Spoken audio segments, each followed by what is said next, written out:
तो शुरुआत होती है सेक्यू प्राइवेट अकेडमी से। आज वहाँ पर कोई फेस्टिवल होता है और जिसके बाद हम कीरे को देखते हैं और वो कहती है इस तरह की चीज़ें मुझे बिल्कुल भी पसंद नहीं है।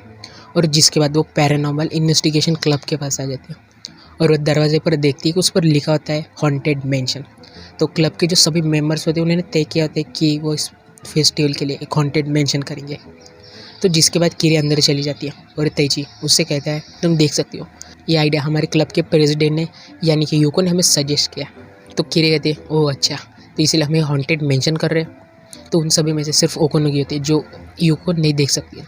तो कहती है कि हम सच में एक असली भूत को बुलाने वाले हैं। मिस्टर गोस्ट आपका बहुत बहुत शुक्र है इस फेस्टिवल के लिए हमारे साथ काम करने के लिए। और जिसके बाद तेची यूको से कहता है क्या तुम सच में ये करने वाली हो। तो यूको कहती है हाँ बिल्कुल, आफ्टर ऑल एक फेस्टिवल लेते हैं और तुम्हें भी इसे एंजॉय करना चाहिए। तो तेची कहता है तुम्हें क्या कर रही हो, रुक जाओ। और तभी ओकोनोगी कीरे से कह दिया ये बिल्कुल भी ठीक नहीं हुआ, हमें इस हॉन्टेड मेंशन को तैयार करने के लिए बिल्कुल भी वक्त नहीं मिला।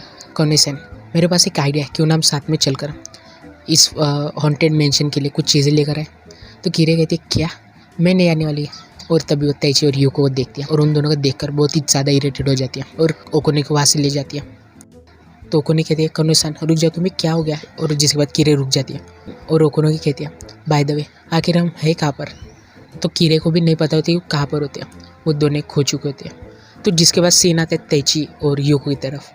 तेची यूको से कहता है आखिर तुम उन सभी को कैसे डरोगी, तुम तो सिर्फ मुझे और कीरे को दिखती हो, तो तुम बाकी लोगों को कैसे डरोगी।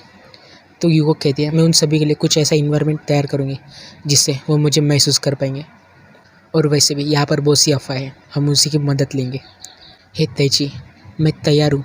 तो तेची कहते हैं तुम्हें क्या करो, तुम किसके लिए तैयार हो। तो यूको कहती है तुम्हें पता है सिर्फ एक ही तो चीज़ है। तो जिसके बाद सीन आता है ओकोनोगी और कीरे की तरफ। वो दोनों भी अभी भी यहाँ वहाँ पर भटक रहते हैं और भटकते भटकते वो एक साइंस रूम के पास आते हैं। तो कीरे कहती है हमें हॉन्टेड मेंशन के लिए यहाँ पर कुछ चीज़ें ज़रूर मिल जाएगी। तो जैसे अंदर जाने वाली थी ओकोनोगी तभी उसे रोकती है और कहती है कौनोई अंदर मत जाओ, अंदर बहुत खतरा है। तो कीरे कहती है क्या, अंदर कौन सा खतरा है। तो ओकोनोगी कहते हैं क्या तुम्हें पता नहीं यहाँ पर एक एंटोमोडिकल मॉडल है जो बिना दिल का है।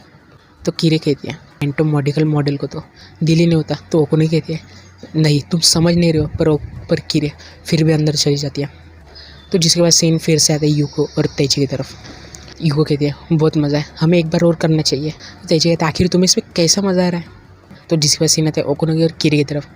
वो दोनों अंदर आ चुके होते हैं।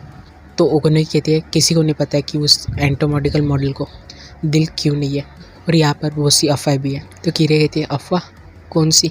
तो ओकोनोगी कहती है रात के वक्त वॉचमैन यहाँ पर अपनी ड्यूटी करने के लिए आया था और तभी उसके ठीक पीछे वो एंटोमोडिकल मॉडल आ चुका था।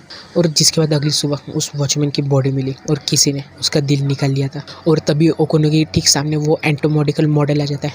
वो बहुत ही ज़्यादा डर जाती है। ओकोनोगी कहते हैं हमें यहाँ से भागना पड़ेगा, पर वो इतनी ज़्यादा डर चुकी थी वो वहाँ से भाग भी नहीं पा रही होती। और तभी वो उस मॉडल की तरफ देखती है और देखती है कि उसका दिल वहाँ पर नहीं होता। और तभी कीरे वहाँ से दौड़ती हुई आती है और ओकोनोगी को गले लगा लेती है और कहती है ओकोनोगी शांत हो जाओ, तुम देखो तो वो सिर्फ एक मॉडल है, वो अपनी जगह से हिल भी नहीं रहा है। और जिसके बाद ओकोनोगी देखती है कि वो एक मॉडल ही होता है और वो इस बात से कीरे से बहुत ही ज़्यादा इंप्रेस हो जाती है। तुम सच में कितनी बहादुर हो, तो तुम ऐसी सिचुएशन में भी कितनी ज़्यादा शांत थी और तुम देखने में भी बहुत सुंदर हो, काश मैं तुम्हारी तरह होती। तो कीरे कहती नहीं ऐसा नहीं है, मैं देखने में बिल्कुल भी सुंदर नहीं हूँ, मेरे बाल छोटे। और तभी कीरे के पैर के नीचे कुछ आ जाता है और वो एकदम से नीचे गिर जाती है। और जिसके बाद ओकोनोगी उन चीज़ को भगा देती है और हम देखती है कि वो चीज़ और कुछ नहीं चूहे होते हैं। और ओकोनोगी देखती है कि कीरे रो रही होती है, वो उसके पास जाती है और उसे शांत करती है।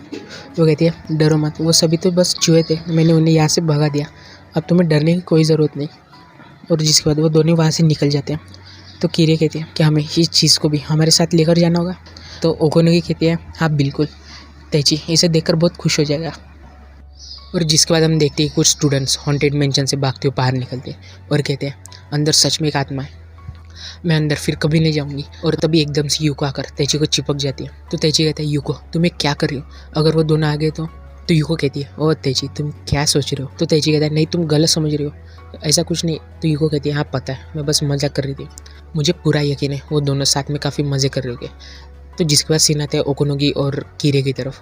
वो दोनों फेस्टिवल में काफ़ी ज़्यादा एंजॉय कर रहे होते हैं।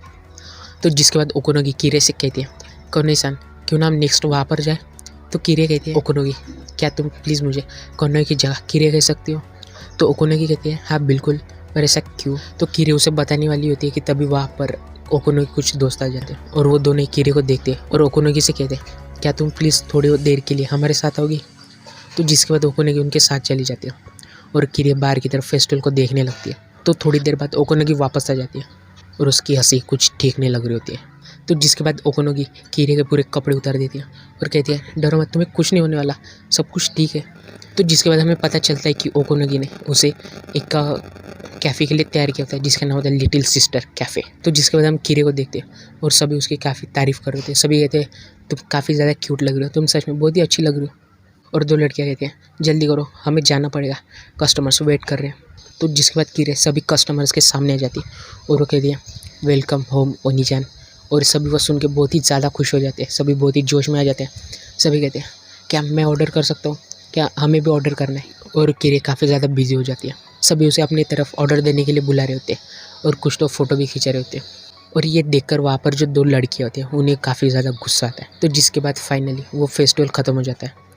कीरे बहुत ही ज़्यादा थक चुकी होती है तो ओकोनोगी उसके लिए चाय लेकर आती है। तो कीरे कहती है, ओकोनोगी क्या तुम प्लीज़ मेरे लिए जूस लेकर आओगी। तो ओकोनोगी कहते हैं, हाँ बिल्कुल। और वो वहाँ से जूस लेने के लिए चली जाती है और पास ही में वहाँ पर एक आईना होता है। तो कीरे अपने आप को उस आईने में देखने लगती है और कहती है, मैं इतनी भी ज़्यादा बुरी नहीं दिखती, मुझे मेरे बस बाल लंबे कर लेने चाहिए। जिसके बाद मैं बिल्कुल। और तभी उसे यूको के कुछ विजुअल्स दिखने लगते हैं और तभी वो वहाँ से भागने लगती है और भागते हुए उनका जो क्लब होता है वहाँ पर आती है और वो अंदर चली जाती है। तो वहाँ पर एक आईना होता है और कीरे अपने आप को उसमें देखने लगती है और कहती है, मुझे यह चेहरा बिल्कुल भी पसंद नहीं है। और तभी उसके ठीक पीछे यूको आ जाती है और वो कहती है, क्योंकि इससे तुम्हें मेरी याद आती है, तुम मेरे बारे में कभी सोचना बंद नहीं कर सकती क्योंकि तुमने मुझे एडमायर कर लिया। तो कीरे कहती है, तुम्हें क्या बोल रहे हो, चुप हो जाओ। और यूको कहती है, तुम मुझ पर कभी भरोसा नहीं कर सकती क्योंकि मैं मर चुकी हूँ और तुम एक मरे हुए पर कभी भरोसा नहीं कर सकती और तुम अपनी दादी को भी धोखा नहीं दे सकती। और तभी कीरे अपने आप को देखती है और वहाँ से भाग जाती है और वो रास्ते में तैची से टकराती है। तो तैची कहता है, क्या हुआ, तुम परेशान लग रही हो, क्या यूको ने कुछ किया। तो कीरे कहती है, तुम्हें यूको के बारे में क्या पसंद है। तो तैची कहता है, तुम अचानक से ऐसा क्यों पूछ रही हो। तो कीरे कहते हैं, मैंने जो पूछा है उसका जवाब दो, क्या तुम्हें उसके लंबे बाल पसंद है, उसकी आँखें या उसका चेहरा, ये सब तो मुझ में भी है, फिर तुम्हें मैं पसंद क्यों नहीं हूँ। चाहे यूको कितनी भी सुंदर क्यों ना हो पर वो एक आत्मा है। तो जिसके जवाब में तैची कहता है, मुझे उसके बारे में कुछ और पसंद है और इससे कोई फ़र्क नहीं पड़ता कि वो एक आत्मा है या फिर कुछ और। तो कीरे हंसते हुए कहते हैं, इसका मतलब तुम एक घोस्ट के साथ रिलेशनशिप में हो। और तभी तैची बहुत ही शर्माने लगता है। तो कीरे कहती है, क्यों, क्या हुआ। तो तैची कहता है, तुम्हारा चेस्ट। और कीरे तैची से दूर हो जाती है और कहती है, तुम शर्मा क्यों रहे हो, वहाँ पर देखने लायक कुछ भी नहीं है। तो तैची कहता है, तुम एक लड़की हो, है ना। और ये सुनने के बाद कीरे कहते हैं, मुझे पता है बेवकूफ़। और तभी उस रूम से यूको बाहर आती है। तो कीरे उसे साइड करती है और वहाँ से चली जाती है और कीरे फर्स्ट टाइम यूको को टच करती है और यूको इस बात से काफ़ी खुश होती है। और यूको कहती है, उसने मुझे पहली बार टच किया।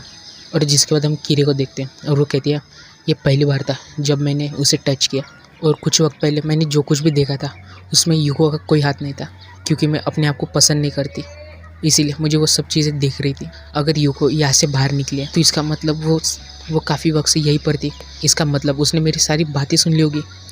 तो जिसके बाद हम देखते हैं कि ओकोनोगी ने एंटोमोडिकल मॉडल की मिस्ट्री सॉल्व कर ली होती है। तो ओकोनोगी कहती है, मैंने फाइनली ये मिस्ट्री सॉल्व कर लिया, मुझे पता चल गया कि ये एंटोमोडिकल मॉडल वहाँ पर जाता है जहाँ पर उसका दिल होता है। तो जिस पर कीरे कहते हैं, तुम ये क्या बेवकूफ़ी की तरह बातें कर रहे हो।